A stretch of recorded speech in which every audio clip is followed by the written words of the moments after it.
O Jardim das Cerejeiras, de Anton Tchekov. Resumo do livro. Ato 1. A peça se passa na Rússia, no início do século XX. Lyubov Andreyevna Ranevskaya retorna à sua casa no campo no mês de maio, acompanhada da sua filha de 17 anos, Anya, sua governanta alemã, Charlotta Ivanovna, e seu valete, Yasha, após uma estada de 5 anos em Paris. O trio é recebido por Varia, filha adotiva de Madame Ranevskaya, que tinha tomado conta da propriedade na sua ausência, Yermolai Alexeyevich Lopakin, um comerciante da região e amigo da família, Leonid Andreyevich Gaiev, irmão de Madame Ranevskaya, além de vários empregados da casa, que incluem Dunyasha, a camareira que se comporta como uma dama refinada, Semyon Epikodov, um administrador desajeitado que tinha proposto casamento a Dunyasha, e o idoso empregado Firs, que muitos anos tinha sido um servo da família e que permanecera ao seu serviço após a emancipação dos servos, por falta de oportunidade melhor de trabalho. Dunyasha se apaixona pelo culto Yasha, que rouba um beijo dela assim que os dois ficam a sós. Madame Ranevskaya é lembrada que a propriedade será leiloada em agosto para pagar a hipoteca. Lopakin sugere um plano para salvá-la se ela permitir que parte da propriedade seja usada para a construção de chalés de veraneio. Entretanto, isso implicará a destruição do famoso Jardim das Cerejeiras, pelo qual a propriedade de Madame Ranevskaya é conhecida em todo o país. Torna-se claro que, para ela, o jardim tinha se tornado um símbolo da sua infância e da sua juventude. Outras soluções para a dívida são propostas, mas nada é resolvido, e a conversa se desvia para outros assuntos. Enquanto Madame Ranevskaya aprecia a vista do jardim ao amanhecer, ela é surpreendida por Petya Trofimov, um jovem estudante que fora tutor de Grisha, seu falecido filho. Grisha se afogara 5 anos antes, e sua morte fora uma das principais razões da partida de Madame da Rússia. Ela fica muito deprimida ao lembrar desta tragédia, apesar da insistência de Trofimov em tomar conta dela para a consternação de Varia. Depois que Madame Ranevskaya se recolhe para dormir, Anya confessa a Varia que sua mãe está muito endividada. Seu tio Gaiev propõe enviar Anya até Yaroslav, onde vive sua tia-avó, na esperança que ela possa emprestar o dinheiro necessário para salvar a propriedade. Gaiev também lembra a Varia que Lopakin é um homem rico, sempre esteve apaixonado por ela e um casamento entre os dois garantiria a sobrevivência da família. Todos vão para a cama com uma renovada esperança de que a propriedade será salva e o Jardim das Cerejeiras não precisará ser sacrificado. Trofimov fica olhando apaixonadamente para o local onde Anya estava. Ato 2. Passam-se alguns meses. A propriedade ainda está em risco, mas a família parece mais preocupada com frivolidades. Yasha e Epikodov estão tentando atrair as atenções de Dunyasha. A jovem Anya tinha se apaixonado por Trofimov, enfurecendo Varia, que tinha se tornado alvo de boatos de um noivado com Lopakin. Lopakin tenta dirigir a conversa para a administração da propriedade. Madame Ranevskaya revela a triste verdade sobre suas finanças e sobre seu relacionamento com um homem em Paris que cruelmente se aproveitara do seu dinheiro e dos seus sentimentos. O velho Fierce fala do passado da propriedade antes da emancipação dos servos.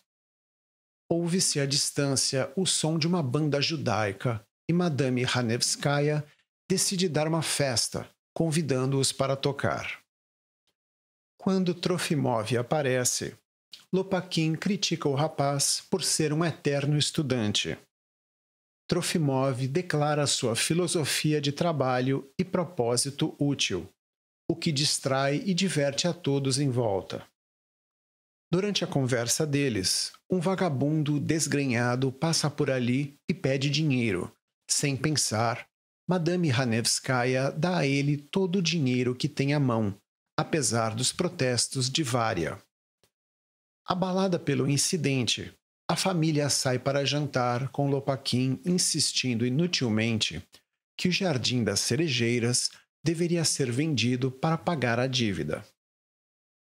Anya fica para trás para falar com Trofimov, que desaprova os olhos constantemente vigilantes de Varia e garante a Anya que eles estão acima do amor. Para impressionar Trofimov e ganhar seu afeto, Anya jura deixar seu passado para trás e começar vida nova. Os dois partem para o rio, enquanto Varia os chama zombeteiramente ao fundo. Ato 3. Vários meses se passaram e chegou a noite da festa de Madame Ranevskaya. Músicos tocam ao fundo enquanto a família e seus convidados bebem, festejam e conversam. Este também é o dia do leilão da propriedade e do Jardim das Cerejeiras. Gaiev tinha recebido uma quantia desprezível da sua tia mesquinha de Yaroslav, e os membros da família, apesar da sua aparente alegria, estão ansiosos e distraídos enquanto esperam notícias do seu destino. Varia preocupa-se com o pagamento dos músicos e critica Trofimov e seu vizinho Pichik por beberem, Dunyasha por dançar e Epikodov por jogar bilhar. Charlotta distrai o grupo fazendo vários truques de mágica. Ranevskaya critica Trofimov por sua constante vigilância sobre Varia, a quem ele se refere como Madame Lopakin.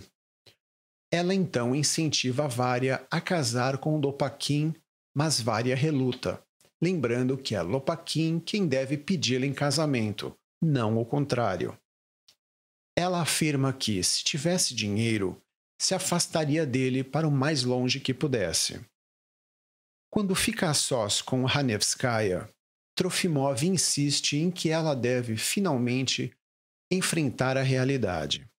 A casa e o Jardim das Cerejeiras serão vendidos num leilão. Ranevskaya mostra a ele um telegrama que recebera de Paris e revela que seu antigo amante adoecera novamente e tinha pedido que ela voltasse para ajudá-lo. Ela também diz que está pensando seriamente em juntar-se a ele, apesar do seu comportamento cruel no passado. Trofimov fica abalado com esta notícia e os dois discutem sobre a natureza do amor e suas respectivas experiências. Trofimov sai num rompante, mas logo tropeça e cai das escadas, sendo trazido de volta pelos outros. Ranevskaya ri, o perdoa pela sua tolice e os dois logo se reconciliam. Anya entra e diz que há boatos dizendo que o Jardim das Cerejeiras foi vendido. Lopakin e Gaiev chegam, exaustos da viagem e dos acontecimentos do dia. Gaiev está distante e em estado de choque. Ele vai para a cama sem dizer uma palavra sobre o resultado do leilão. Quando Ranevskaya pergunta quem comprara a propriedade, Lopakin revela que ele a tinha comprado para salvar a família. Varia, enfurecida, arremessa as chaves da casa no chão. Lopakin, meio embriagado e convencido, conta como ele superou todos no leilão e celebra sua vitória num misto de raiva e alegria. Ranevskaya, abalada, se ampara em Anya, que tenta acalmá-la, dizendo que o futuro será melhor, agora que o Jardim das Cerejeiras tinha sido vendido. Ato 4. Várias semanas se passaram. A sala principal da casa está cheia de objetos empacotados que vão sendo levados para fora, na preparação para a mudança definitiva da família. Lopakin chega com uma garrafa de champanhe como presente de despedida, mas Ranevskaya o esnoba. A despeito das suas melhores intenções sobre a família que ama, ela o vê como o destrutor da sua juventude e da sua felicidade. Trofimov chega à procura de suas galochas, e ele e Lopakin conversam, mostrando visões de mundo opostas. Anya chega e repreende Lopakin por ter ordenado aos seus empregados começarem a derrubar as cerejeiras do jardim, enquanto a família ainda está na casa. Lopakin se desculpa e sai correndo para suspender o trabalho, esperando se reconciliar com eles de alguma maneira. Anya também indaga sobre a saúde de Firs e Yasha diz que ele tinha sido levado para o hospital naquela manhã. Dunyasha chega e implora a Yasha por algum tipo de despedida afetuosa. Da sua parte, Yasha não quer mais nada com ela ou sua antiga maneira de viver, pois anseia por voltar a Paris e viver com estilo. Charlotta entra, perdida e em transe, insistindo em que a família lhe arranje uma nova posição. Gaev e Ranevskaya voltam para dizer adeus à sala onde cresceram e viveram sua infância. Gaev anuncia alegremente que conseguiu um emprego no banco local e Ranevskaya diz que está retornando a Paris para ficar com seu antigo amante. Ela também critica Lopakin por não ter ainda pedido Varia em casamento. Lopakin aceita fazer isso e os outros se retiram para dar um pouco de privacidade aos dois. Quando Varia entra, já sabendo que Lopakin irá pedi-la em casamento, os dois conversam sobre banalidades, tentando encontrar uma forma de expressar seus sentimentos. Um dos trabalhadores chama por Lopakin e ele sai apressado, sem pedir Varia em casamento. Varia fica arrasada e Ranevskaya a consola quando retorna. A família e seus empregados se reúnem para se despedirem da propriedade e do Jardim das Cerejeiras, partindo um por um para suas novas vidas. Ranevskaya se despede em lágrimas e parte como se a casa estivesse fechada para sempre. Na escuridão, Firs vagueia pela sala e descobre que tinham partido sem ele, deixando-o trancado para morrer na casa abandonada. Ele se deita no sofá, conformado com seu destino, enquanto ouve-se ao fundo o ruído dos machados cortando o Jardim das Cerejeiras.